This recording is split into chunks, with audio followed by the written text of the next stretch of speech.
So biography, Michael is a SaaS marketer, SEO, and co-founder of Peak Freelance.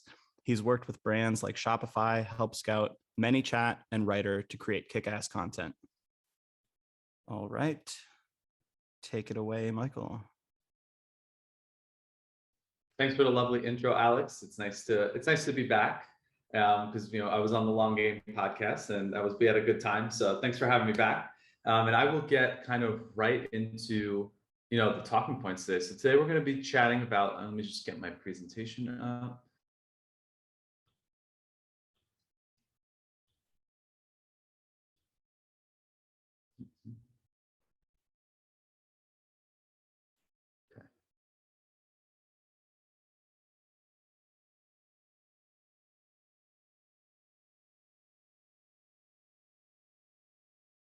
All right. So today we're going to be covering the freelance writing trends that will define 2022. And these trends are based off of research that we've done at Peak Freelance, some research that's been done by Superpath, and then our observations from working within the freelance writing community. So the way we're going to work this out is there are going to be white cards, and the white cards will be the trends, and that we'll kind of discuss each trend. There's 9. And then the red cards that will show up within the presentation will be kind of like cheat codes. They're going to be how you can think about the previous trends and apply them to your business, right? So how you can act on these trends that we're talking about. Because it's great to know the trends, but if you don't know how to act on them, what's the point? So those red cards that will pop up will be a little thought game for you. So you can kind of take advantage of these and make more money in your freelance writing business. So this is an example of the red that you'll see. We're all set. Okay. So trend number 1 is that more writers will shift to e-commerce. So believe it or not, when we had pulled some research from in our writer survey, we found that only 12% of writers identify as e-commerce writers, right? And that's a pretty small percentage given the amount of the increase of e-commerce sales and adoption since the start of the pandemic. Right, so you have a lot more e-commerce brands coming in, people looking to sell online, and they need writers who understand e-commerce and the infrastructures and logistics and the marketing tactics. So we're based on those numbers that we pulled up. We're going to assume that we're going to see more writers shift into the e-commerce sector in 2022. The second trend, and this is something that has actually been a conversation around content people for a while, is that software or SaaS niches will become more defined. So if you go through Twitter or LinkedIn, you're going to come up and you're going to see B2B SaaS. And B2B SaaS is business software as a service. There are also more consumer-facing softwares, but the thing is a lot of people identify as B2B SaaS or SaaS writers, right? But what does that really mean? There are so many different types of SaaS out there for many different types of companies. And it's actually something that Tim Swallow from Ahrefs has spoken about too, is, his opinion is that B2B SaaS is not actually a niche. It's kind of an umbrella that has many different niches underneath it. So in that sense, saying like, all right, if you're a SaaS writer, what type do you write about? Productivity? Do you write about MarTech? Do you what types of software, of B2B SaaS software do you write for? Okay. Trend number 3, more writers will specialize in impact content. So, but what is impact content, right? So impact content is something that normally has a direct revenue tie to the company. So we're talking like white papers, research reports, more campaign-oriented pieces versus the production writers, right? So you have writers who write about blog, you write for blogs, and maybe you're doing like 3-4 articles a month or 6 articles a month for this client. And there's not an exact ROI tied to blogging, and we know this, right? It's very hard. Sure, you have attribution, like first touch and last touch, but it's very hard to say what the return on investment of a blog post actually is. So in order to kind of like make more of a business impact with these companies, with your clients, we're already seeing the narrative shift kind of throughout Twitter and on LinkedIn, is people that are blog writers are starting to focus more on these like campaign oriented assets. Again, like you said, like ebooks, so forth, so forth. And that's kind of like categorized as impact content. Red card. So in thinking about these three trends, right? So e-commerce writers, impact content, define niches. Ask yourself what type of work makes you happiest, right? Like, do you love to write about productivity? Do you love to research different marketing examples from like D2C e-commerce brands? Or do you just love like really getting into some good research, like getting into data and like extracting it and making sense of it? This is your chance to kind of like consider what type of work makes you feel more fulfilled, and then applying that to kind of the trends that we just spoke about. So I know for me, for example, I love blog. Like I'm not an impact content writer. I love like whipping up a 2,000 word blog post. I love talking to sources. I love working in the e-commerce space. So for me, I know that what I'm going to continue to do in 2022 is just that. Like I'm going to try and pick up more clients that are kind of in the software e-commerce space, and really focus on making my pieces tight and like journalistic. Trend number 4, community will be even more important. So we have a lot of the concept of freelance writing, and freelance in general is lonely, right? And you don't have a network of people when you're a freelance writer sitting at your computer, right?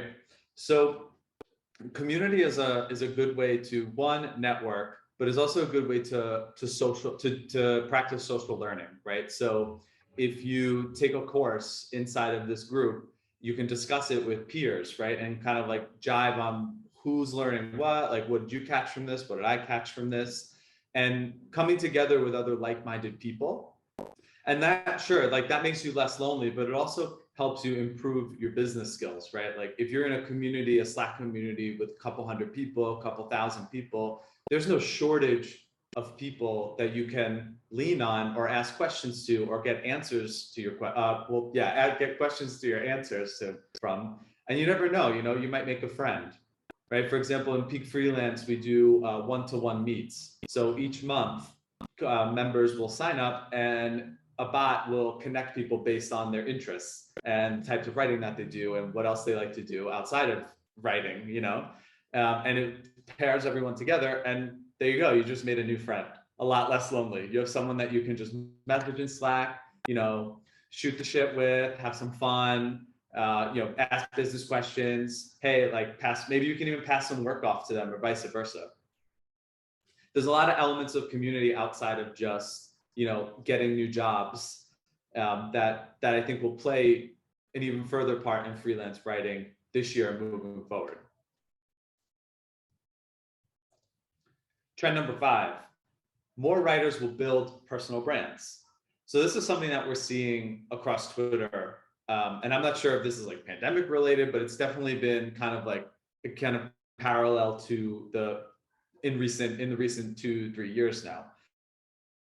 A lot of writers are becoming micro influencers, right? Like tweeting out tips to help people, becoming like their own persona for TikTok and Instagram and podcasting and webinars. So the business impact of this is, right, like you're sharing knowledge with freelance writers and clients. And this kind of expertise, this kind of like personal brand that you build around yourself helps you charge more. And it helps show clients when they come to look for you online, whether it be Twitter or LinkedIn or wherever, that you are the right person for their business.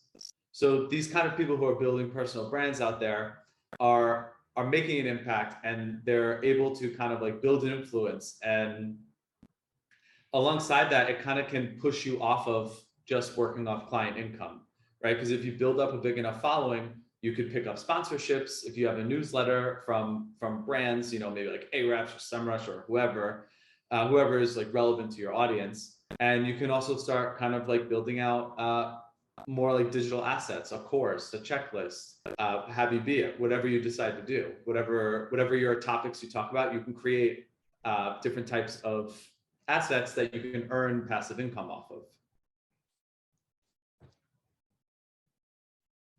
There we go. So when considering this, the community and building your personal brand, think, who do you want in your network? Who inspires you? What types of people do you want to learn from? And what types of people do you want to teach? Understanding kind of like, it kind of falls in the place of like a target audience in a way, right? But if you can understand kind of like who you want to be surrounded by, you can pick and find the right communities and people that will to surround you and make you, more enjoyable and more impactful.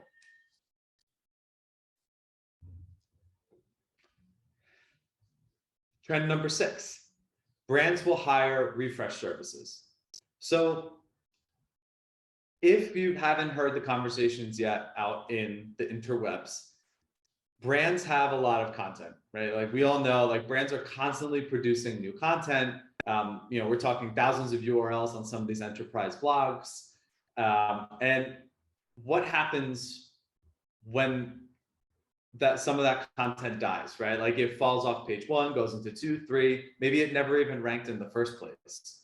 These companies are looking for people to kind of re-optimize or refresh or update the content.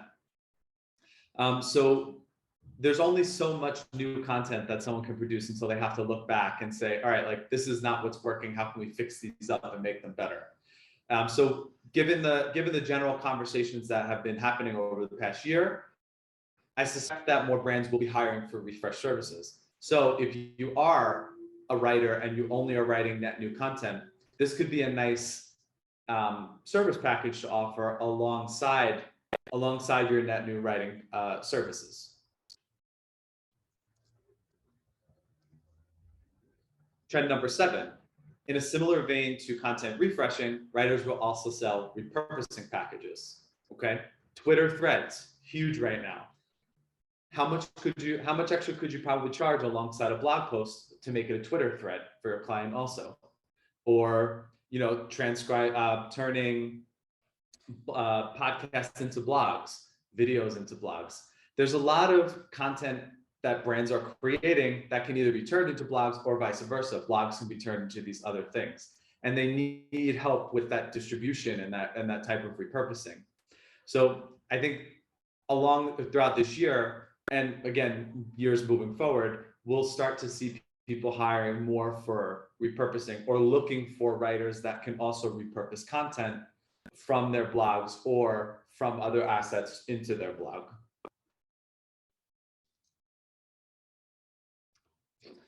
Trend number 8, and this actually kind of ties back into our other trend of creating a personal brand in ways, more writers will test out productized services, okay? Because look, we get it. Client work isn't fun, right? And like we love retainers, we love the consistent income, but sometimes you just don't feel like dealing with clients 24/7. So one way to kind of eliminate the communication, the constant back and forth, and kind of create more of a balance in your business is these productized services. Okay, and a productized service is just a one-off thing. So someone comes in, they find your landing page, they like your sales pitch, they pay for the product, you create it and send it, and it's done. So tying into these past couple of trends that we discussed, what are the services that you could offer? What interests do you have outside of just writing net new content? Do you love writing Twitter threads? Do you like writing LinkedIn posts? Do you love listening to podcasts and making them, a sexy blog post? That's all stuff that you can offer. So for example, here, I've just listed out a few productized services that I've seen and ones that I think could be good. is, right, research as a service.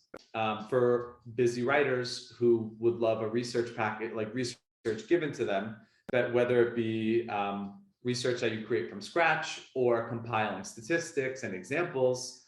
This could be for writers or content teams. Content strategy. Someone comes in, pays you for 6 months worth of content strategy, and you can send that off. Audits, coaching, distribution packages, similar to like we were talking about with repurposing content, podcast to blog, Twitter threads, video to blog. There are a lot of type of productized services where someone can just come in, pay for it, give you something, and then you turn out a finalized product. No back and forth communication, very minimal edits, if any, and you have a new income stream for your business. And the last trend that we're seeing, and that we expect will continue through 2022 into the future, is more competition will enter the market, right? If we haven't heard yet, the Great Resignation, people are leaving their corporate jobs, and where are they going? They're going to freelance. Even right now in content world, Superpath did research and they found that around 32% of in-house content people also freelance on the side, whether it be moonlighting or whatever, however they manage that. I don't know how they manage a full-time job and freelance, but good for them.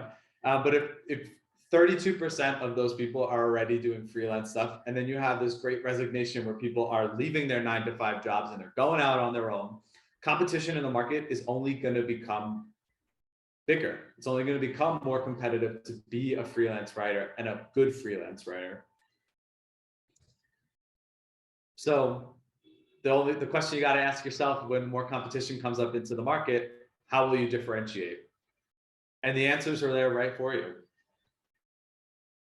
Right? Like really niche down into something that you love to do, the work that makes you happy. Focus on creating productized services and different service offerings, right? Like we had said, audio to blog, Twitter threads, refresh services, repurposing packages, all within that niche that you love, be it, right, productivity, D2C, whatever. But the goal here is, as the competition gets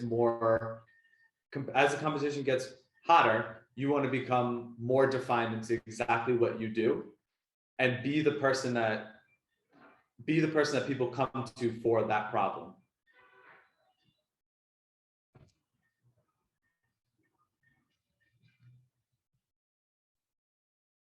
All right. And kind of wrapping up out of the last trend, I just want to say thank you, everyone, for being here. And I'm not sure, I think we have a Q&A. So if we want to make some time from there. That was awesome. Thanks, Michael. I have a couple of questions for you. Sure. So on that last one with the competition thing, how worried are you about the increased competition? Like in terms of how much more supply can an industry take before market rates adjust with the increased competition? Because I feel like Peak Freelance helps a lot of people raise their rates, become more successful as a freelancer. But isn't there a market force that just makes some of that difficult if there's so much supply?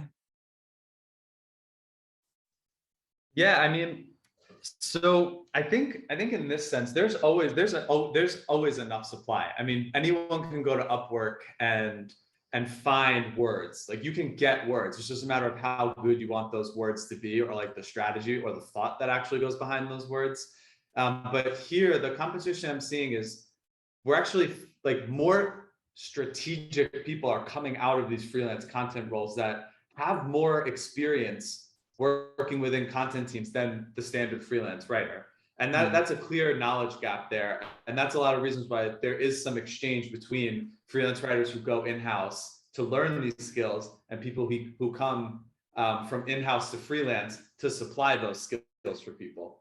So when I say, you bring up a great point, and I could have been more specific in that, but in the sense of the competition heating up, it's not even the supply, it's the amount of expertise that's coming out of these full-time roles that's coming into the market. So as a freelance writer, you need to be more strategic again about the services that you're offering, instead of just being out there as I'm a B2B SaaS writer, because there's a lot of people coming out of B2B SaaS right now, and a lot of my friends who have came out of content manager roles and are going freelance, and they're going to be competition to people who are just B2B software writers. Hmm. How far do you niche down, or how far do you recommend niching down? Because that's something, I guess, like on an agency basis, I think we say we work primarily with B2B, but like we've got our ICP and our target audience, but then sometimes a client is kind of adjacent. We'll still take that on. But I could see also personal brand wise, you want to be like as specific as possible in a niche that has enough business for you. So like what balance do you think is appropriate for freelancers when they think about carving out their niche within, say, B2B SaaS? Yeah, that's a good question. So in terms of how far you can get into it, it kind of depends on the niche, right? So for example, if you're going into HR, there's a lot of niches you can pull on. You could say I'm like an HR writer, and that could, but you kind of want to make it specific, whether it's on your website or what the things that you talk about, like, well, do you do learning development? Do you do like employee recognition? Do you do benefits? Like what types of HR do you write about? Or can it all, I mean, it could be the umbrella of I write about all of these HR things, but it's something you have to make clear. In terms of, right, in B2B SaaS, like, do you only work with SEO tools? Which, I mean, that'd be hard because I'm sure there's NDA stuff in there. Do you only work with e-commerce platforms or MarTech platforms? Or do you only work with this type of platform or this type of niche, right? I mentioned a couple of times like productivity, because that's a popular one to talk about. But it depends on that niche, and then it kind of depends on, again, like I said, like what interests you and what kind of makes you happy. And those are kind of making that point clear, like these are the things that I write about. So it can be, again, it could be kind of like mid-level. I would just kind of avoid like just saying like I only write about B2C something or B2C SaaS, B2B SaaS. Like let's get more competitive, right? You could say I write I do learning and development research reports for companies like mid-sized companies or the enterprise, so kind of getting like a little tone, like a little tweaks to the kind of clients that you have, and then the things that interest you. I like that. And for new writers, I feel like that's one of those things that you learn as you go a little bit. So for new writers, do you recommend just kind of like testing it out and seeing, because I would imagine it would be hard to know exactly what I like writing about, if I was just getting into freelance writing? Or how do you recommend somebody like finds that eventual niche? Yeah. Cast a wide net and then just kind of filter out as you go along. I mean, I think that's how most of us start. My first article was about the benefits of drinking water, and now I write like and now I'm writing like guides for e-commerce brands and so forth. So it was definitely a process of casting the wide net and then filtering down into what I liked and what I didn't like, and what was making me money and what wasn't making me money. The benefits of drinking water wasn't very profitable. And I don't know how many people can make a living off of talking about the benefits of water, but that's just kind of how, and that's what I think for new writers, it's good to kind of like get your feelers out there in different places, starting with the things that interest you, the things that you think you could solve problems with, because some freelance writers also come with a background, right? Like not everyone just starts like waking up one day and is like, I'm going to become a freelance writer. I have no idea what to write about. What kind of backgrounds do you have? I have a background in restaurant management, and at one point I did write for restaurant brands in the early stages. So you can kind of draw on those past experiences that you've had and use that to again, like take the wide net and start filtering it down a little bit. Cool. And then one last question on impact content.